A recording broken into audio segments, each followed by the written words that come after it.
अभी इधर कंगन का मैं एक फैमिली को मिलने वाला हूँ, वहाँ की एक बच्ची मुझे लिख रही है फेसबुक पे कि बहुत मन कर रहा है सुसाइड करने का।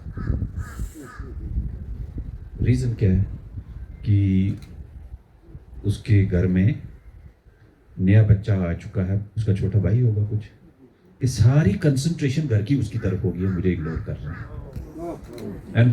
तो इग्नोर नहीं करना बच्चों को। आपको रियलाइज नहीं, ये कौन सी बड़ी बात है, खा पी रहे, आ रहे हैं, जा रहे हैं, कपड़े मिल रहे, नहीं, उसके साथ इंटरेक्ट करना, उसको कॉन्फिडेंस देना। और बच्चों को कंपेयर मत करो। दो बच्चे हैं, उनको मत कंपेयर करो कि ये बड़ा तेज है और ये बड़ा बेकार है, ये नालायक है, ये इससे बढ़िया, ये इससे खूबसूरत है। वो डिप्रेशन का कारण है।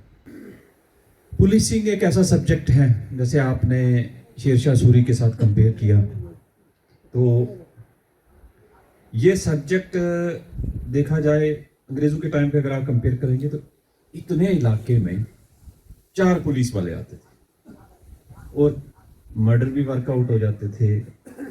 फिर वो अपने स्किल्स यूज करते थे। ये सिंबॉलिक होता है। तो सोसाइटी के अंदर एक डॉक्टर है, एमबीबीएस या सर्जन, तो वो एक बॉडी को जज करता है, लेकिन पुलिस वाले को सोसाइटी का डॉक्टर माना जाता है कि क्या हो रहा है। आप कहेंगे ये कैसे? आपके घर में लड़ाई, बहू की, सास की, बेटे की, माँ की, पड़ोसी की, रिश्तेदारों की, पहले कहाँ रिपोर्ट होती है? पुलिस को होती है। तो हमें पता है क्या क्या हो रहा है किस घर में। तो सोशल सिस्टम में कितना हलचल है वो हमें पता है। तो इसके लिए जो आपने कहा कि पहले एड्रेस कर लें बुजुर्ग बैठ के, मोहल्ला कमेटी, तो आप जितनी बीट्स हैं या जितने वार्ड्स हैं, तो वहाँ सीनियर्स की एक कमेटी बना दो, यही नाम दे दें 10 बंदे के, भाई ये मोअज़्ज़ज़ शहरी अगर फैसला कर देंगे और हमें इन पे एतमाद है तो हम इस इश्यू को रिजॉल्व करके एफआईआर नहीं लगाएंगे। बट वो उनकी जिम्मेवारी एक डॉक्यूमेंट बना दो। एक मोहल्ले से 7-8 लोग हैं और उनमें इसी तरह दूसरे मोहल्ले के, तो आपके पास 10-12 कमेटीज होनी चाहिए ताकि वो एड्रेस कर लें। तो कायदे से देखा जाए ये समरी ट्रायल है। अब इसके अंदर दिक्कत कहाँ होती है कि पिछले दिनों में शोहामा साइड से उधर एक फैसला करवा दिया कमेटी ने बैठ के। कमेटी ने फैसला ये किया कि वो लड़की उसी के पास रहेगी, तो ये उसको 3 लाख रुपए देगा। अब फिर वो कहती हमारा फैसला हो गया, तो बीच में सिफारिश पुलिस, तो मैंने कहा वो तो ठीक है, मेरा जो as a police officer question बनता है कि बच्ची की एज क्या है? उसकी एज है 15 साल, ठीक है। तो भाई साहब मैंने कहा ऐसी कमेटी का कोई फायदा नहीं है। नहीं नहीं नहीं जनाब, हो गया फैसला, मान गया। उनके ऐसे नहीं है, आप किसी बच्चे की लाइफ स्पाइल कर रहे हैं, ठीक है ना? तो ये चीजें आपको भी पता, कमेटी को पता होना चाहिए कि 18 साल से नीचे किसी बच्ची का मामला होगा वो तय नहीं करना है। उसको बोलो कि भाई साहब ये क्लैरिटी आप जाओ थाने में, इसमें उसका मेडिकल होना है। पॉक्स अगर आपने केस छुपाया तो पॉक्सो एक्ट के तहत आप भी अंदर जाएंगे और उसको इंसाफ भी नहीं मिलेगा। तो कमेटी के लिए कानून जानना, चंद चीजों का, इतना नहीं कि वो पूरा कोर्ट की जजमेंट जानेगा, पर चंद चीजों का ध्यान रखा जाए उस कमेटी को कि 18 साल से नीचे वाले मामले में अगर किडनैपिंग हो गई और उसके बाद रेप के सिचुएशन है तो फिर मेडिकल करवाना, फिर कोर्ट में जाएगा। नहीं तो आप बात छुपा रहे तो ऐसे हो रहा है। सफा आपने कहा मर्डर वर्कआउट करने की, उससे पहले मैं थोड़ा सा लाइटर बोर्ड में सुनाता हूँ कि पुलिस ऑफिसर का एक्सपीरियंस होना बहुत जरूरी है कि वर्कआउट कैसे करना है। जरूरी नहीं कि हर बार मार पटाई होगी होगा। तो मैंने एक हमारे बड़े मशहूर शमशेर सिंह परिहार साहब, एसपी साहब रिटायर्ड, तो उन्होंने चंद चीज़ें बताई थी। तो मैंने 2 मर्डर केस वर्कआउट किए थे। वो पता था उसने, लेकिन वो बोल नहीं रहा था।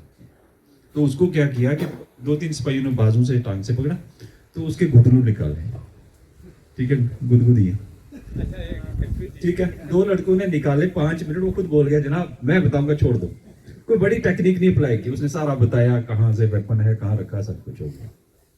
एक केस में हमने उसको 1 दिन खाना नहीं दिया, 1.5 दिन, फिर उसके बाद दही खिलाया और उसको नींद नहीं करने दी। फिर उसने कहा मुझे सोने दो, मैं सब बता दूंगा। तो वो जो इंटरोगेशन टेक्निक्स है ना पुराने टाइम की, वो आजकल नए ऑफिसर्स को पता नहीं चल रही। मार पटाई नहीं करनी है, आपको माहौल देखना है। तो यहाँ क्या हुआ गांधरबल में कि जैसे सफापुरा में एक मर्डर हुआ पहले, फिर सैपुरा में और फिर कंगन में हुआ। तो सफापुरा वाले मर्डर में ऑलमोस्ट घर वालों ने छुपा दिया था। वो कह रहे थे, मुझे अप्रोच यही कर रहे थे जनाब बिना पोस्टमार्टम के ले जाएंगे, लड़की बाथरूम में स्लिप हुई, एक्सीडेंट में लग गई तो उसको। तो फिर SHO ने फोन किया, सर ये ऐसे। मैंने कहा नहीं, पहले इनको पूछो कि उसकी एज क्या है। बोले 28 साल। शादी को कितने साल हो गए? बोले जी इसकी शादी को हो गए 5 साल। तो मैंने कहा सवाल नहीं पैदा होता, उसको पोस्टमार्टम करवाएंगे फिर उसके बाद देखेंगे। तो फिर बहुत उन्होंने प्रेशर डाला, फिर वो बॉडी लेके भागने लगे। बट जैसा हॉस्पिटल पहुंचे, फिर जैसी सिचुएशन खुलने लगी, पता चला उसके ब्लीडिंग है, उनके घर में बाथरूम वॉश किया है, बेड में चादरें वदरें सब कुछ, वो मोटरसाइकिल वो धोया, ये किया वो किया, तो वो सारी चीजें, तो वो छुपाने वाली बात नहीं करनी है, ठीक है ना। अब हो गया वर्कआउट जैसा, लेकिन उसके उस घर का माहौल कोई आपने भी आज जाके नहीं देखा होगा कि आज क्या है और उससे पहले क्या माहौल था। तो ये समझना है कि रात के 1 बजे हस्बैंड नहीं वाइफ के साथ जा रहा है, उसका जीजा उसकी वाइफ को लेके जा रहा है रात के 1 बजे हॉस्पिटल। तो कहने का मतलब कि भाई साहब बहुत सारी चीजें ऐसी होती हैं जो अटपटी लगती हैं, ठीक है, उसका हस्बैंड जाए ना साथ में, ये वारदात नहीं होती। तो वारदात हो गई, अब वो लड़का भी जेल में है, लड़की मर गई है, 2 घर तो बर्बाद हो ही गए, उसके छोटे छोटे 2 बच्चे है ना, उस लड़की के छोटे छोटे 2 बच्चे। हाँ, तो हाँ, माली हालत इतनी अच्छी नहीं है, एक कमरा है। इसी तरह ये जो सैपुरा का केस है, उसमें घर का माहौल बिल्कुल खराब। कौन कितने बजे आता है कोई नहीं पूछता, वाइफ कितने बजे आती है, हस्बैंड कितने बजे आता है, बड़ी बेटी कब आती है, कोई नहीं पूछता है। अब वो जब डायरी निकाल के देख रहे हैं, तो उसमें कल हमने एक काफी लेक्चर करवाया कि मेंटल हेल्थ नहीं हम स्टडी कर रहे हैं। हम कह रहे हैं कि या तो किसी को हम कहते हैं ये पागल है, या हम कहेंगे ये मकरा है, ये जानबूझ के कर रहा है। लेकिन बच्चों का मेंटल स्टेट स्टडी करना बहुत जरूरी है कि वो उस बंदे की बड़ी बेटी स्कूल छोड़ के अचानक से हर चीज दिन की जो है डायरी में कैसे लिख रही है, और उसने ब्लड से अपने डायरी में लिखा हुआ है, ठीक है। तो वो डिप्रेशन की मरीज है, उसने छोटी सी सिचुएशन पर डंडा मारा, छोटी सिस्टर मार दी।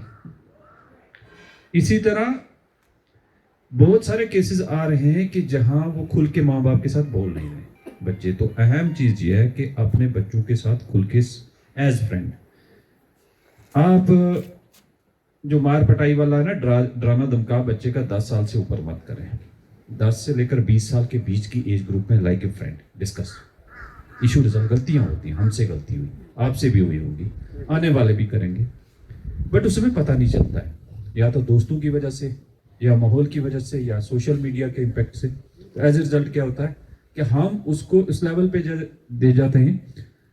हमारे घरों के जो बड़े बुजुर्ग हैं, जैसे आप हैं, हमारे बुजुर्ग हैं, घर में इस लेवल की सख्ती मत करो कि कोई बोले ना, आपके सामने बात ना डिस्कस करे। तो हैव डिस्कशन। तो बेस्ट प्लेटफॉर्म घर में जो आपका बच्चे का कॉन्फिडेंस लेवल, उसको बोलने दो, सुनो। अगर आप डांट देंगे तेरी हिम्मत कैसे हुई, तो वो फिर नहीं छुपाएगा, अल्टीमेटली डिप्रेशन होगा। अभी इधर कंगन का मैं एक फैमिली को मिलने वाला हूं, वहां की एक बच्ची मुझे लिख रही है फेसबुक पे कि बहुत मन कर रहा है सुसाइड करने का।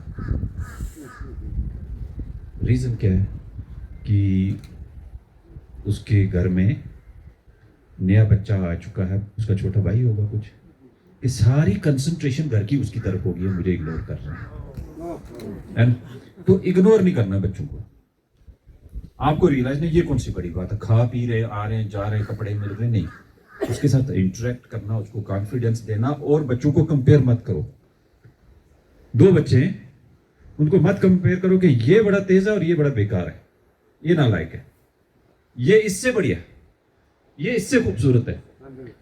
वो डिप्रेशन का कारण है जो छोटी एज में। एप्रिशिएट, अच्छा काम बुरा काम, ठीक है ना, गिलास टूट जाए, बर्तन टूट जाए, टूटने दो, कोई नहीं बन जाएगा, इधर जिंदगी चली जाती है। तो घर के माहौल में हर घर में साइकोलॉजिकल ट्रीटमेंट की ज़रूरत है, तो उस पर काम करें। ये जो सोशल क्राइम है ये बहुत सारे वहीं कट जाएंगे।